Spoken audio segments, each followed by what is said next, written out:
Deer guys, আজকের এই ভিডিওতে আমরা জন কিটসের ওড টু আ নাইটেঙ্গেল কবিতাটির 6 নম্বর স্ট্যান্জাটি লাইন বাই লাইন একদম পুঙ্খানুপুঙ্খ এক্সপ্লেনেশন করব।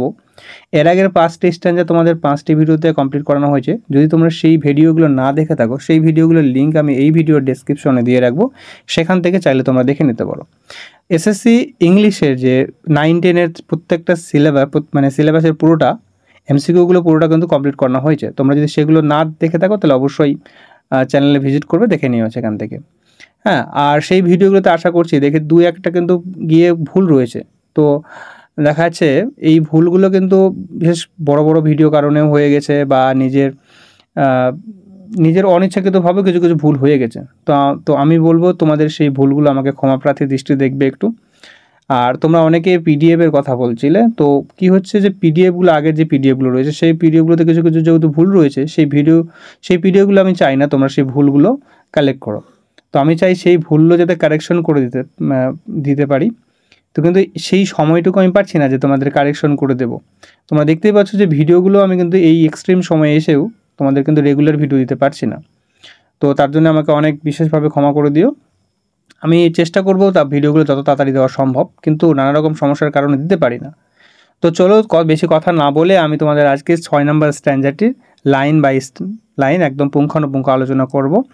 তো চলো, প্রথম যে কি হচ্ছে, আমরা দেখছিলাম যে এখানে ওড টু আ নাইটেঙ্গেল, এখানে নাইটেঙ্গেলের গানের প্রশংসা করা হচ্ছে, তাই তো? তো এখানে বলছেন কবি, ডার্কলিং আই লিসেন। গাইস, ডার্কলিং মিনস হচ্ছে অন্ধকারে। তো মনে রাখবে যে কবি কিন্তু সেই নাইটেঙ্গেলের দেশে পৌঁছে গেছেন, অন্ধকারে সেই বীজ গাছের ছায়ের নিচে। তো সেখানে এর আগের স্ট্যান্জাগুলো তো তোমরা পড়েছো।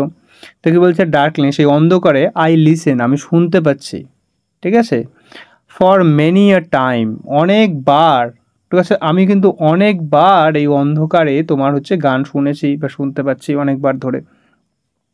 তো ডার্কলি নিয়েছে অন্ধকার, ঠিক আছে। তো কি বলছে এখানে, the poet here's the song of the Nightingale in darkness for many Times, যে অনেকক্ষণ ধরে কিন্তু সে কিন্তু নাইটেঙ্গেলের গান কিন্তু কবি কিন্তু শুনছে। কোথায় পৌঁছে গেছে সে, কিন্তু এখন নাইটেঙ্গেলের দেশে পৌঁছে গেছে। ফর মেনি এ টাইম মানে অনেক সময় ধরে বা অনেকবার বলতে পারো সে শুনেছে। এবার সেই গান শুনে তার মনের মধ্যে কিন্তু প্রচণ্ড একটা এক্সেসিভ জয় ফিল হচ্ছে। আর মানুষ যে চায় যে, আমরা প্রত্যেককে চাই যে আমাদের মৃত্যু যখন হবে, আমরা যখন মারা যাব, তখন আমাদের মৃত্যুটা যেন কষ্টদায়ক না হয়, যন্ত্রণাদায়ক না হয়, যেন আমরা যত খুব শান্তিতে, খুব আরামপ্রিয়ভাবে, খুব ভালোভাবে যাতে মরতে পারি, তাই তো? এরকম সবাই চায়।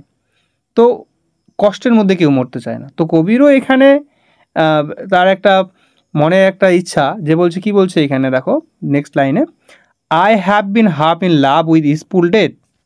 তো বলছে এখানে মৃত্যুকে বলছে, এখানে I have been half in love, বলছে আমি, দেখো, have been half in love with spool death, আমি তোমার অর্ধ প্রেমে পড়েছি।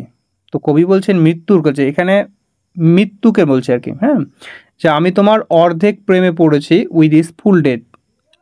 স্পুল ডেথ মিনস হচ্ছে পেইনলেস বলতে পারো, পিসফুল, কমফোর্টেবল বলতে পারো। তো পুরোপুরি তিনি কিন্তু মৃত্যু চাচ্ছেন না। দেখো প্রথমে লাইনটা দেখে বুঝতে পারবে, the poet had a desire to have a peaceful and easy death, তিনি কিন্তু একদম শান্তির একটা মৃত্যু চেয়েছেন। He also wants to live intensely, সে কিন্তু যে বাঁচতেও চায় আবার তীব্রভাবে। তো এইখানে বলছে, দেখো এখানে half, I have been half in love with the spool death, বলছে আমি কিন্তু যে শান্তির যে মৃত্যুটা, সেটা কিন্তু আমি অর্ধ প্রেমে পড়েছি। অর্ধেক প্রেমে কেন, তিনি কিন্তু আবার মরতে তো চেয়েছেন একদিকে, আবার তিনি কিন্তু প্রচণ্ডভাবে বাঁচতেও চেয়েছেন। এই জন্য অর্ধেকটা কিন্তু মৃত্যু চেয়েছেন, আবার অর্ধেকটা বাঁচতেও চেয়েছেন। ওই জন্য সম্পূর্ণভাবে যে একদম মারাই যেতে চেয়েছেন তা নয়, আবার কিন্তু তিনি কিন্তু বাঁচতেও চেয়েছেন তীব্রভাবে, এটা বুঝেছে, এই জন্য হাফ বলছে এখানে। নেক্সট বলছে, called him soft names in many a muse rhyme. তো এখানে কল্ড হিম মানে ডেকেছি তাকে, হিম মানে ডেথ, মৃত্যুকে ডেকেছি, সফট নেমস তাকে কোমল সুরে, তারপর সুমধুর নামে তাকে ডেকেছি। অর্থাৎ কবি বলছেন মৃত্যুকে আমি তার সুমধুর নাম ধরে রেখেছি, ভালো ভালো নামে ডেকেছি। কিভাবে, ইন মেনি মানে অনেকবার, ইন মিউস রাইম, মিউসড মানে তোমরা জানো গাইস যে ইন্সপিরেশন বা ইন্সপিরেশনের দেবী বলতে পারো, বা মানে কবিতার দেবী বলতে পারো। হ্যাঁ, রাইমস মিনস হচ্ছে এখানে তার যে ছন্দে আর কি বলতে পারো, কবিতার ভাষায়। তো কবি যেটা বলছে সফট নেমস বা টেন্ডারলি, আর এখানে যেটা বলছে লাইনটা বোঝাতে যাচ্ছে সেটা বলছে দ্য পয়েট কল্ড ডেথ, কবি মৃত্যুকে ডেকেছে মেনি টাইমস, অনেকবার ডেকেছেন, বা হিজ পয়েটিক্স ভার্স, মানে তার কবিতার লাইনে, কবিতার ছন্দে, কবিতার সুরে তিনি কিন্তু মৃত্যুকে অনেকবার ডেকেছেন। কিভাবে? তার সুমধুর নামে, তাকে বিভিন্ন রকম নাম ধরে ডেকেছেন। ডেথ এখানে কী করছে? পার্সোনিফাইড করেছে। কেন দেখো, ডেথকে এখানে হিম বলে মানে ব্যক্তির সঙ্গে তুলনা করা যায়, এখানে ডেথকে পার্সোনিফিকেশন তৈরি করা আছে এখানে। তো কবি তাহলে মৃত্যুকে কিন্তু অনেক বিভিন্ন সুমধুর নামে কিন্তু অনেকবার ডেকেছেন, কিন্তু মারা যেতে চান, কারণ এই যে পার্থিব জগতের যে দুঃখ কষ্ট বেদনা থেকে তিনি কিন্তু মুক্তি পেতে চান। নেক্সট লাইন কি বলছে দেখো, to take into the air my quiet breath, to take into the air my quiet breath, my breath means হচ্ছে আমার শ্বাস, আমার শ্বাস প্রশ্বাসটাকে আমাকে বাতাসে মিলিয়ে দাও বলছে। কবি বলছে আমার মৃত্যুকে বলছে আমার প্রশ্বাসটাকে বাতাসে মিলিয়ে দাও, মানে আমার নিঃশ্বাসটাকে তুমি নিয়ে নাও, ত্যাগ করে দাও। আচ্ছা, নিঃশ্বাস মানুষের ত্যাগ হয়ে গেলে কী হয়ে যায়? মানুষ তো মারা যায়। তো যেটা বলছে কবি বলছে এখানে মারা যাওয়া মানে কি বলছে? তার আত্মাটাকে নিয়ে নেওয়া। তো কবি এখানে মৃত্যুকে বলছে the poet tells death to take the soul of him into the outside atmosphere peacefully, the poet had a desire to have a painless death.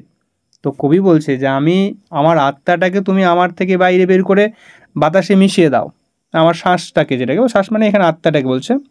আর আমি কীভাবে এইভাবে যদি নিয়ে যায় তাহলে তো কোনো কষ্টই থাকছে না তার, তাই না? তো বলছে এই জন্য বলছে, সে বলছে যে তিনি কিন্তু একটা পেইনলেস মৃত্যু চায়। তো সেই কথাটা এখানে বোঝাচ্ছে আর কি। নেক্সট দেখো, no more than ever seems to it rich to die. Now মানে এখন আর কি, দিস টাইম, এখন কি হচ্ছে? সে নাইটেঙ্গেল পাখির গান শুনছে, এখন তো সে প্রচণ্ড আনন্দিত, তাই না?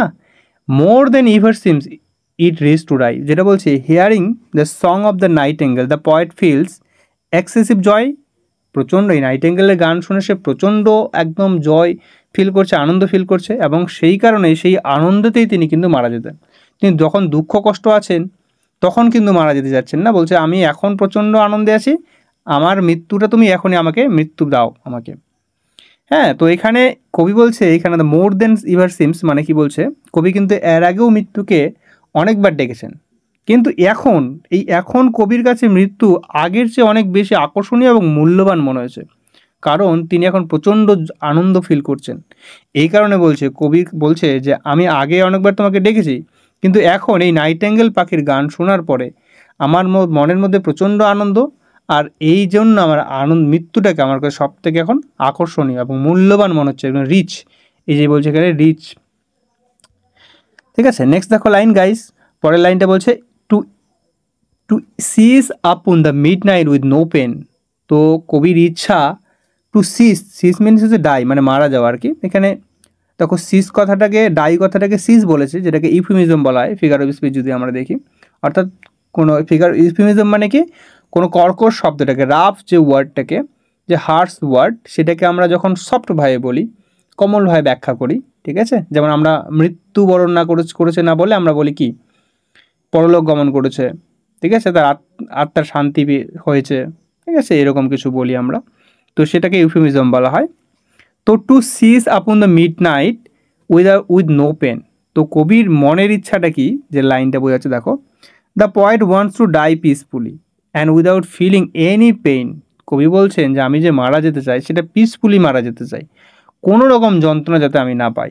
বাস্তব জীবনে তিনি কিন্তু, যে তুমি তো বারবার বলছি যে টিউবারকুলোসিসের রোগে সে আক্রান্ত হয়েছে, তার শ্বাসকষ্ট একটা সমস্যা রয়েছে, তো সেই রকম মৃত্যু আমি চাই না, যন্ত্রণাদায়ক মৃত্যু চাই না, আমি যাতে রাতেই কিন্তু এই নাইটেঙ্গেলের গান শুনতে শুনতে যাতে মারা যায়, in the quiet atmosphere of midnight, কবর এই মাঝরাতেই যাতে আমি মারা যাই নাইটেঙ্গেলের গান শুনতে শুনতে, এইরকম তার মনের একটা ইচ্ছা।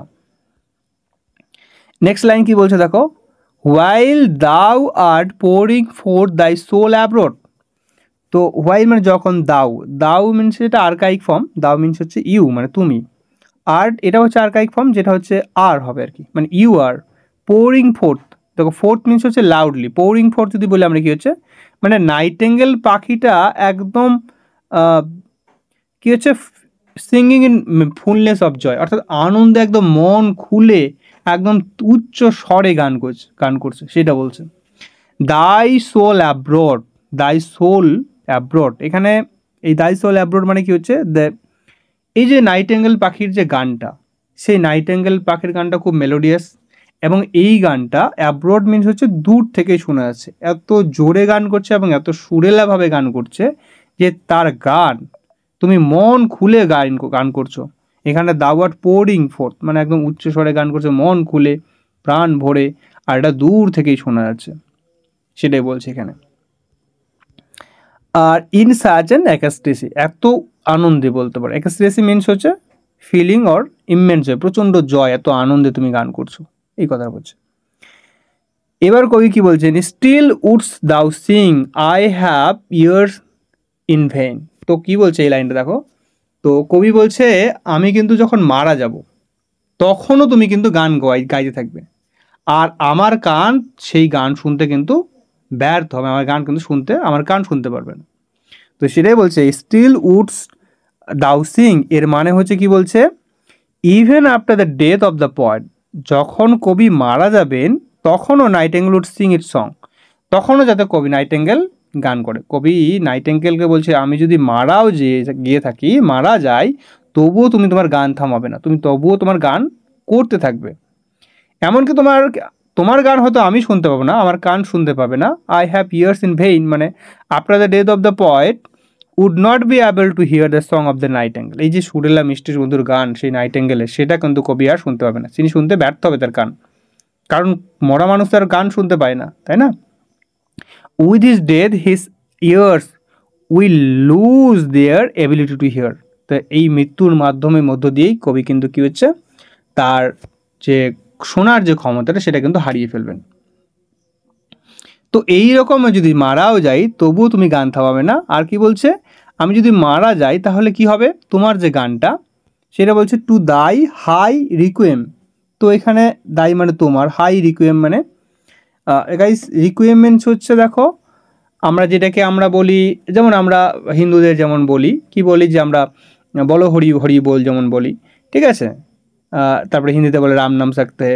যাই হোক, আরও রোমান ক্যাথলিক অনুসারে যে এই রিকুয়েম মিনস হচ্ছে যারা যখন মারা যায় শেষ যাত্রায় যে গানটা গাওয়া হয়, তো সেই গানটাকে বলা হচ্ছে রিকুয়েম, মৃত্যুর যে সময় যে গানটা গাওয়া হয়। তো বলছে কবি বলছে নাইটেঙ্গেল বলছে তোমার গানটা আমার ওই রিকুয়েম হবে, অর্থাৎ আমার আত্মার শান্তির জন্য যে গান সেই গানটা হবে। তো স্পেশাল মাস, এই রিকুয়েমটা কি স্পেশাল মাস, যেন একজন দল আর কি গান করে ফর দ্য রিপোজ মানে শান্তির জন্য, of the soul of the dead, অর্থাৎ যে মৃত ব্যক্তিটা মারা গেছে তার আত্মার শান্তির জন্য গানটা করা হয়। অর্থাৎ কবি বলছেন এখানে যেটা, যে নাইটেঙ্গেলের গানটা যেটা আমার কাছে একটা রিকুয়েম হবে, একটা আমার আত্মাকে শান্তি দিবে, ঠিক আছে, সেই গানটা হবে। আর আমি কি হয়ে যাব, কবি বলছেন আমি হয়ে যাব বিকাম আ সোর্ড।